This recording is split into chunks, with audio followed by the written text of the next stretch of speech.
¿cómo están? Les doy la bienvenida, como cada día, a Entérate. Durante los próximos minutos vamos a llevarles hasta su casa los siguientes contenidos dentro sumario. En nuestro programa de hoy hablaremos del conflicto entre israelíes y palestinos de la mano de José Abu Tarbous, profesor de la Universidad de La Laguna que visita Pamplona en el marco de un curso de verano sobre esta temática. Además, el cine estará presente en Entérate de la mano de la película Tres Mentiras, con la visita de su directora Ana Murugarren y dos de sus actores. También nos iremos de compras al primer encuentro de mamás y showroom infantil que se va a celebrar este fin de semana en Pamplona por primera vez. Luego les damos los detalles de lo que allí se encontrarán. Y nos iremos de fiesta por Navarra, concretamente a Marcilla y Berriozar. No se muevan, comenzamos. Pues estos serán algunos de los contenidos que tendremos en el Entérate de hoy. Bueno, y comenzamos el programa ya recibiendo aquí en el plató a José Abu Tarbous. Él es profesor de Sociología de la Universidad de La Laguna. Bienvenido. Bueno, muchas gracias. José se ha acercado hasta Pamplona, bueno, pues en el marco de unas conferencias sobre ese conflicto árabe-israelí que hay en la Franja de Gaza, ese conflicto que ha estado durante todo el verano latente, trayéndonos trágicas noticias cada día en las páginas de información internacionales. José, ¿cómo está ahora mismo pues esa zona?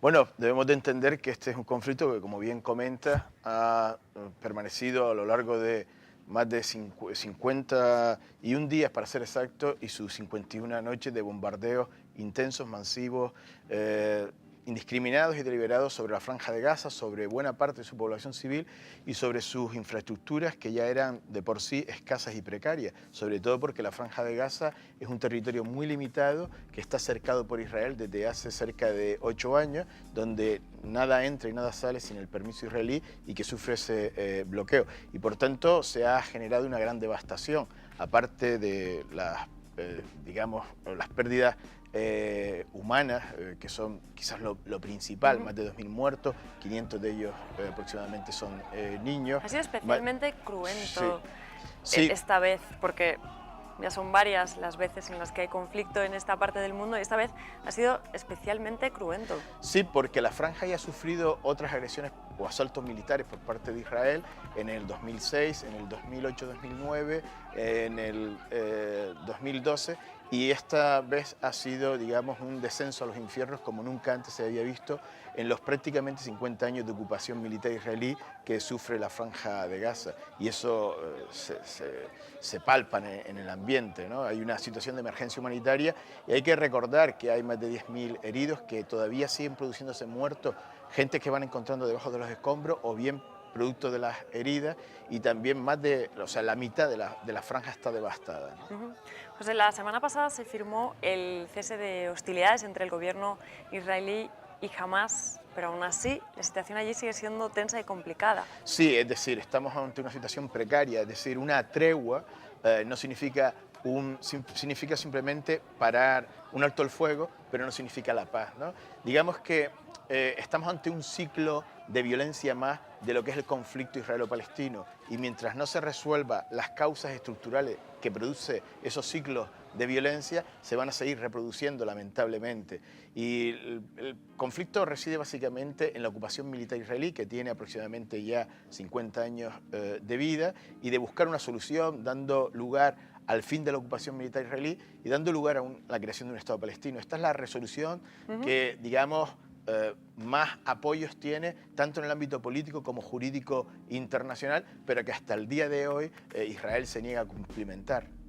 La raíz de este conflicto, la raíz primera, ¿cuál sería brevemente? Porque queremos hablar también de la devastación, como comentabas antes, que ha sufrido esta zona, pero la raíz primera, ¿cuál sería de este conflicto? Bueno, nos tendríamos que remontar a casi al siglo finales del siglo XIX, cuando se crea un movimiento judeo-sionista en Europa que busca colonizar una tierra, ¿no? Y por muchas razones, entre ellas de orden geopolítico, es apoyado por Gran Bretaña y se crea un Estado judío, lo que era Palestina, que estaba destinado a ser un Estado árabe más, ¿no?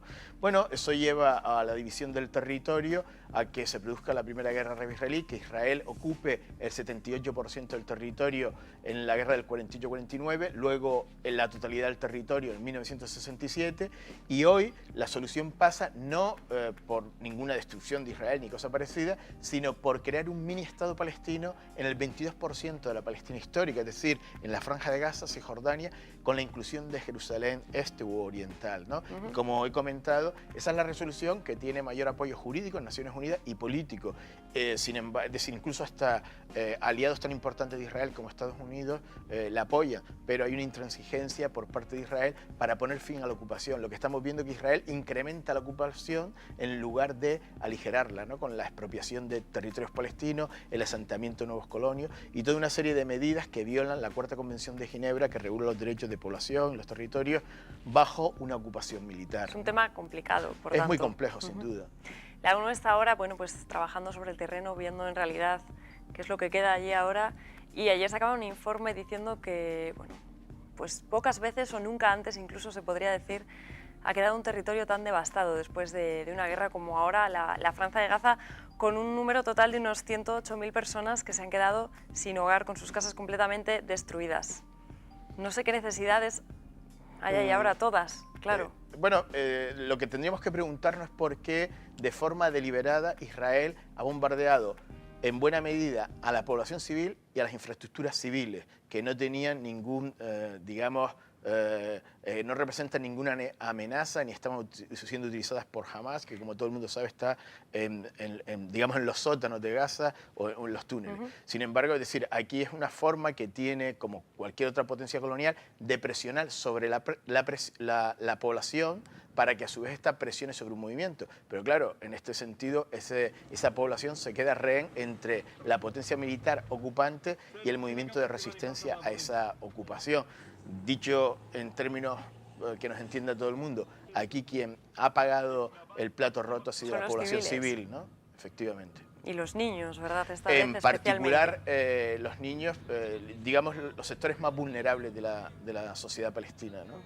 Estamos viendo imágenes ahora precisamente, bueno, pues de estos combates que han tenido lugar durante pues, todos los meses de verano. ¿Se hace lo suficiente desde la comunidad internacional para intentar que este conflicto termine definitivamente? Si entendemos por comunidad internacional a los principales estados del sistema internacional, la respuesta es negativa, porque aquellos estados que otorgaron luz verde a la operación militar israelí bajo el supuesto derecho a la legítima defensa, y hay que diferenciar entre lo que es la legítima defensa, pero que la legítima defensa de una potencia militar ocupante está regulado por ese cuarto convenio de Ginebra. Pero aún así, hipotéticamente aceptando esa situación, la legítima defensa no otorga el derecho a masacrar a los civiles. Y de hecho, cuando está en tela de juicio si una operación militar puede causar daño a los civiles, se debe de primar la vida de los civiles por encima de las consideraciones militares. Por lo tanto, digamos que esa devastación de Gaza, esa masacre deliberada de la población, persigue un objetivo político y de alguna manera es arrodillar a una población que se niega a vivir de rodillas y que quiere vivir en condiciones de dignidad, de paz y de libertad dentro de su propio Estado, o bien que Israel asuma a esa población como ciudadanos suyos, pero en condiciones de dignidad e igualdad con los ciudadanos israelíes. Hablábamos de la gran devastación que hay ahora por esa zona. ¿Cuáles son las necesidades de la población allá ahora? Porque no hay electricidad en muchos casos debido a que las centrales eléctricas fueron bombardeadas. No hay agua también en otros casos. ¿Cuáles serían las necesidades? Bueno, ahora las necesidades son, digamos, de carácter, derivadas del carácter de emergencia humanitaria que sufre la región, y en ese sentido, bueno, hay organizaciones como UNRWA, que también tiene sede en España, que pertenece a la Agencia de Naciones Unidas especializada para los refugiados palestinos, que atiende con alimentos, reconstrucción, y bueno, se pueden hacer donativos, se puede, dentro del ámbito de las organizaciones no gubernamentales, ¿no? La gran tragedia de todo esto es que aquellos países que hoy van a aportar ayuda humanitaria son los mismos que han estado vendiendo armas a Israel y al mismo tiempo son los que le han otorgado luz verde y ahora acuden con la ayuda humanitaria. En realidad, esa ayuda humanitaria hubiera sido, esto, claro. Esa ayuda humanitaria hubiera sido innecesaria si se va a lo que es el origen del conflicto. Lo que pasa que, digamos, para algunos gobiernos es más fácil ante su, digamos, clientela política venderse con esa ayuda humanitaria que no implicarse en los costes que tiene resolver un conflicto político de esta naturaleza. Estoy hablando, obviamente, haciendo referencia a las principales potencias mundiales que tienen una implicación directa, ¿no? Llámese Estados Unidos y buena parte de la Unión Europea o de los estados integrantes de la Unión Europea. La parte del curso a la que bueno, pues, has asistido como ponente en el día de hoy aquí en Pamplona se titula exactamente El fracaso de las conversaciones de paz y el nuevo estatus de Palestina en la ONU. ¿Qué encierras en esa charla? Bueno, lo que vengo a decir es cómo este proceso de paz ha fracasado básicamente por tres características: por una desigualdad entre las partes. Israel gobierna negocia desde la posición de una potencia militar ocupante y la población palestina desde una situación de población ocupada, y esa desigualdad no trae nada nuevo para unas conversaciones que deberían ser más equilibradas. La mediación parcial de Estados Unidos en este conflicto, que reemplaza a Naciones Unidas, pero que, como todo el mundo sabe, Israel en la balanza de Estados Unidos pesa mucho más que la parte palestina. Y finalmente, la ausencia de un principio rector que guíe las conversaciones de paz. Es decir, no se trata de paz por paz, sino que se trata de adentrarse en las causas estructurales que genera este conflicto para dar lugar a una paz justa, estable y duradera en el tiempo. Y obviamente no es otra que terminar con la ocupación militar israelí, ¿no? Que ya tiene 47 años de vida. ¿Sería posible esa paz, ya para finalizar? ¿Tú crees que sería posible esa paz justa y duradera, como nos decías ahora? Sí, vamos a ver, todos los conflictos que vemos en el mundo tienen un origen humano, no es un problema de extraterrestre, y por tanto si media la voluntad humana y si se dan una serie de condiciones, seguramente que se va a resolver. Y de hecho hemos visto a lo largo de la historia toda una serie de conflictos, Vietnam y Estados Unidos, por ejemplo, y hoy tienen unas relaciones normalizadas. De hecho, palestinos e israelíes no es un conflicto étnico, no es un conflicto confesional o religioso, ni civilizatorio o cultural, sino es un conflicto entre un poder militar ocupante, una potencia colonial, y un pueblo que no quiere vivir bajo ese dominio colonial de opresión, de expropiación y de vejación. José Abu Tarbous, muchas gracias por habernos acompañado aquí en Entérate y por habernos ayudado a aclarar una vez más esta base del conflicto entre palestinos e israelíes, que esperemos que, como dices, esa paz justa y duradera logre conseguirse. Gracias por habernos acompañado. Bueno, y continuamos con el programa cambiando radicalmente de tema. Nos vamos a trasladar hasta la Comunidad de Madrid, a uno de los restaurantes que tiene el reconocido chef navarro Pedro Larumbe. Nos vamos a adentrar hasta la cocina y además allí Pedro nos va a contar qué opinión le merece a él la cocina navarra.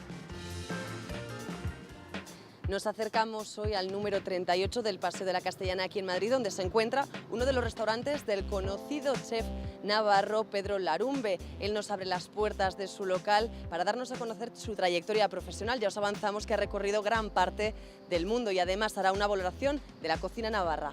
Larumbe tuvo su primer contacto con los fogones Santa Falla y Estella. Procedente de Lerín, se formó durante los primeros años de carrera en tierras navarras. Desde niño mantiene su pasión por la buena cocina. Yo tengo una memoria olfativa, ¿no? A mí los olores es algo que me recuerdan o sea, desde el pan tostado, las tostadas de ajo que me hacía mi abuelo, al olor de los pimientos o los tomates cuando los coges de la mata. Con los años le surgió la oportunidad de trasladarse a Santander, una época que también le ha marcado y en la que pudo sumar experiencias en distintas partes del mundo. Llegué a un restaurante que tenía aspiraciones pues mucho más importantes, tenía también la oportunidad de salir, sobre todo en los inviernos, a otros restaurantes de España para aprender.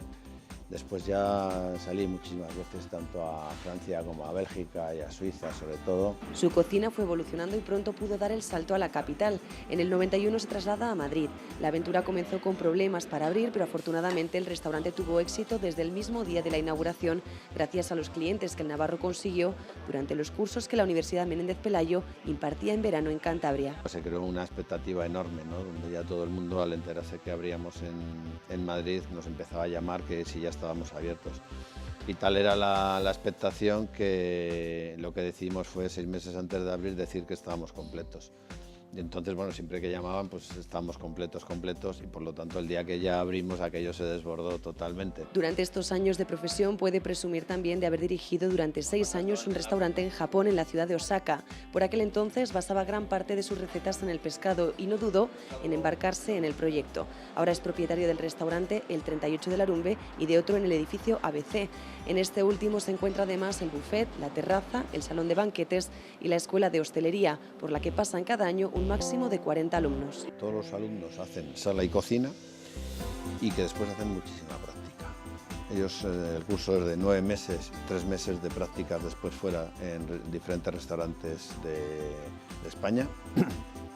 Tienen 2 meses de clases teóricas al principio y después 7 meses de prácticas, que trabajan ya directamente con clientes. Han sido muchos años de profesión los que ha pasado en distintos lugares del mundo, pero eso no ha hecho que su procedencia navarra pase desapercibida en sus recetas. En ellas se huele y se saborea lo más típico de la comunidad foral, las verduras. Se acaba de ir un chico de Tudela que nos sirve y hoy nos ha traído tomates de estos grandes hermosos, nos ha traído hongos, enveruelas, ha dejado piparras también y después en función de la época, lógicamente, la temporada del espárrago la trabajamos a tope. Ahora al final de este mes empezaremos también con alcachofa. Cuando confecciona una carta, casi sin darse cuenta, plasma en sus creaciones lo aprendido durante su infancia y sus primeros años como restaurador. Que el origen, aunque el resultado final en el plato parezca diferente, el origen o la idea en muchas ocasiones tiene que ver con esa experiencia, desde lo que has comido en tu casa hasta lo que has bebido de pequeño. Para mí hay 2 cosas que me encantan. Uno que son las verduras, por mi origen navarro, lógicamente, y otra es el mundo de los pescados, porque trabajé muchos años en Santander. Larumbe sigue al tanto de la actualidad culinaria navarra, tanto es así que no dudó en la respuesta al ser preguntado por la última subasta de queso de Idiazábal. Este año han pagado 4.000 y pico euros, ¿no? por un queso. Sí, lo vi en el Diario de Navarra. Reconoce que la gastronomía en su tierra natal ha crecido y valora la innovación de cocineros jóvenes que van consiguiendo situarse en primera línea a nivel nacional. Me quedo sorprendido de la cantidad de cosas que hacen, ¿no? Entonces, bueno, pues nombres los que están todos ahí, desde Coldo, el Molino de Urundaiz, el Europa, la Alhambra, por supuesto, es decir, pues bueno. En Tudela también hay 2 o 3 restaurantes que están muy bien. Reconocimiento de un chef que consiguió hacerse un hueco entre los más grandes. Su restaurante cuenta tanto con la Q de calidad como con una estrella Michelin y además recibió el Premio Nacional de Gastronomía en 1984. Si quieren conocer in situ su maestría en la cocina, les espera en pleno corazón de Madrid. Habrá que intentar acercarse a ese corazón de Madrid para poder degustar las exquisiteces que hace este chef navarro, que por cierto tiene una estrella Michelin. Ahí es nada, ¿eh? Bueno, cambiamos de tema de nuevo porque este fin de semana va a tener lugar en Pamplona el primer encuentro de mamás y showroom infantil que se organiza aquí en la capital navarra. Para explicarnos de qué va todo este evento nos acompaña aquí en plató Nayara. Muy buenas, Nayara. Hola, ¿qué tal? Bienvenida. Y bueno, pues la primera pregunta es casi obligada. ¿Qué es lo que nos vamos a encontrar en este primer encuentro de mamás y showroom infantil? Bueno, pues lo que va a haber son 7 expositores que van a tener productos a la venta, productos para niños y bebés, y luego va a haber más de 15 charlas y talleres dirigidas para mamás, a papás y familias en general. Ahora iremos desgranando un poco pues, todas estas charlas que nos cuentas, los puestos que habrá allí para poder comprar cosas para el bebé, pero bueno, primero de todo, ¿cómo surgió esta idea? ¿Cómo se os ocurrió? Pues bueno, a ver, la idea surgió un poco porque, bueno, ya a raíz de ser madre en el 2013, ¿no? Pues tenía como muchas inquietudes, muchas dudas, muchas preguntas y, entre otras muchas cosas, pues abrí un blog, ¿no? Me dediqué, que quería escribir y pues si podía ayudar a las madres, ¿no? Entonces abrí el blog de la mamá de Maite y a raíz de eso pues me di cuenta que por mis propias experiencias y comentarios de la gente, pues que había como mucha necesidad de mamás, de juntarnos, hablar, de compartir experiencias y así. Entonces empecé a hacer quedadas en mi casa, ¿no? Pues con amigas de amigas de amigas. Y eso, pues quedábamos para tomar un café y pues para hablar, oye, ¿qué le das para cenar? Que no tengo ni idea, o cómo te apañas para bañarle. Sobre todo para mamás primerizas, me Eso, imagino, sí. ¿no? Que parece que a lo mejor cuando tienes el primer bebé no sabes muy bien qué es lo que tienes que hacer, bueno, para hacer las cosas bien, ¿no? Eso sí, sobre todo que al final es todo prueba y error, pero igual si tienes amigas que han dado a luz pronto o así, pues al final puedes preguntar, ¿no? Pero en mi caso, que no, digamos, no tenía nadie reciente, pues estaba yo un poco así perdida. Entonces, a raíz de eso, pues yo ya estaba ahí con el run de que quería hacer algo y entonces aprovechando pues que con mi marido tengo una tienda online de regalos para bebés, pues dije, tengo que hacer algo. Y entonces, pues después de San Fermines, nos pusimos a organizar el evento. Que va a tener lugar, como decíamos antes, este fin de semana. Eso es. ¿Dónde? Y horarios para que la gente pueda acercarse. Pues es este 6 y 7 de septiembre en Egan and Drink, que es un espacio creativo que está en la calle Mayor número 50.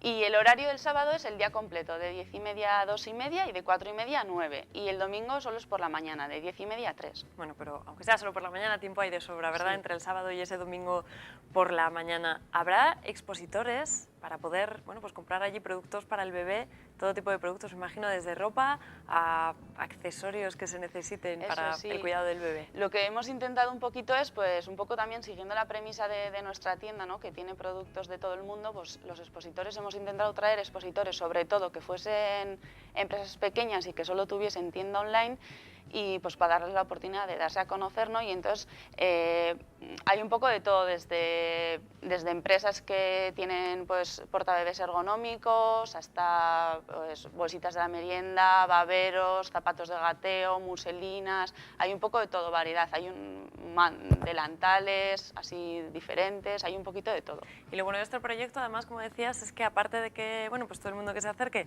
podrá comprar lo que necesite, recibir instrucciones en talleres sobre cómo cuidar a un bebé, por ejemplo, y luego hablaremos de los talleres. Además, como decías, se ayuda a que, bueno, pues esas tiendas, esas plataformas se den publicidad y sean conocidas. Eso sí, porque al final, bueno, los que tenemos tienda online es un buen medio, ¿no? Internet y las redes sociales para darnos a conocer, pero es cierto que todavía pues el comercio electrónico está como está, y que hay mucha gente pues, que todavía prefiere probar, tocar, ¿no? Ver para comprar. Entonces, pues este tipo de eventos nos ayuda mucho. Hay que decir, para que quede claro, que la entrada es gratuita. Eso es, sí. Que no se cobrará nada por entrar a este evento. Y aparte de esos expositores en los que comprar ropa y accesorios, también habrá talleres, como decíamos. ¿Qué tipo de talleres? Pues va a haber un poquito de todo también, con la idea de cubrir todas esas necesidades, ¿no? Pues habrá talleres desde porteo, comunicación gestual, también va a haber talleres de belleza, pues para que mamás y papás, y bueno, decimos mamás y papás, pero tías, abuelas, suegras, todo el mundo está invitado, pues puedan tener sesiones de media hora, pues para que les asesoren un poco, ¿no? en pues, maquillajes diferentes. También va a haber una charla pues, para embarazadas del método Heli, que es un método sueco para prepararse para el parto. Va a haber masaje infantil, luego también va a haber un taller práctico de hipopresivos, que es unos ejercicios revolucionarios, sobre todo dirigido pues, para bajar la faja abdominal. Y va a haber un poco de todo, o sea, un poco con la idea de ser un encuentro de compartir experiencias, vivencias y poder hablar con otras madres, padres y familias. Pero para poder asistir a cualquiera de estos talleres hay que inscribirse. Sí, a ver, hay que tener en cuenta que el sitio es magnífico, pero al final son 200 metros cuadrados y hemos metido muchas cosas. Entonces, pues con la idea de que la gente que vaya pues tenga su sitio y sea un poco organizado, en algunos talleres que sabemos, pues, por ejemplo, como el de preparación al parto o el de porteo, que son talleres populares, o el de los hipopresivos, pues hemos pedido inscripción previa en la web del evento para que, pues bueno, pues esa gente también un poco premiar, ¿no? La gente que nos está siguiendo desde Facebook, Twitter y así, pues para que se puedan reservar su plaza. En esa web además se puede encontrar información sobre toda la programación. Eso sí, hay una sección que se llama Talleres e Inscripciones, que está todo el programa detallado con los horarios y luego también donde se pueden apuntar también. Bueno, pues muchas gracias por haber venido a esta Entérate, a hacernos llegar toda esta programación. Estamos viendo ahora mismo la página web donde, como bien decías, la gente podrá tanto inscribirse como tener información de toda esa programación de este evento, el primer encuentro de mamás y showroom infantil que va a tener lugar en Pamplona este fin de semana. Muchas gracias, Nayara, por haberte acercado aquí a esta Entérate a contarnos, y que vaya todo muy bien y que haya más ediciones, que me imagino que sí que tendréis intención de que haya una segunda edición. Sí, a ver. Gracias. Estaremos atentos a ver si esa segunda edición llega. Gracias. Continuamos, y hoy lo que ha llegado hasta Pamplona es la Vuelta Ciclista a España. Hay mucho ambiente por todas las calles de Pamplona porque, como decimos, la afición al ciclismo en Navarra está latente y lo podremos ver en este vídeo. La ciudad se preparaba para acoger el gran evento deportivo. Las vallas colocadas alertaban a los conductores de las restricciones. Los aparcamientos de los hoteles se convertían en campos base para los equipos. Tráilers, autobuses y coches acampaban a la espera de partir rumbo a la Plaza del Castillo para dar comienzo a la prueba. La ciudad se transformaba y en el ambiente la ilusión por acoger un evento de este calibre. Sí, voy a esperar a que salga ahora y luego ya me bajaré un poquito por allá abajo a verla. Y luego a la tarde iremos a la llegada.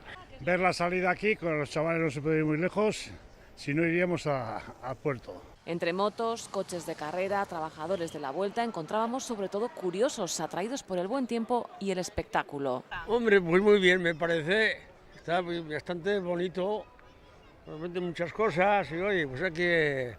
Y es para la ciudad es una alegría grande. A dar una vuelta y ver pues que la caravana y todo el jaleo este. Sí, a ver el ambiente, es bonito cuando vas a ir una vuelta o algo, es bonito, sí. Hay afición por este deporte y se nota la huella que el ciclismo ha dejado en Navarra. Hay muchas, sí. Hombre, aquí hemos tenido a Indurain y eso marca.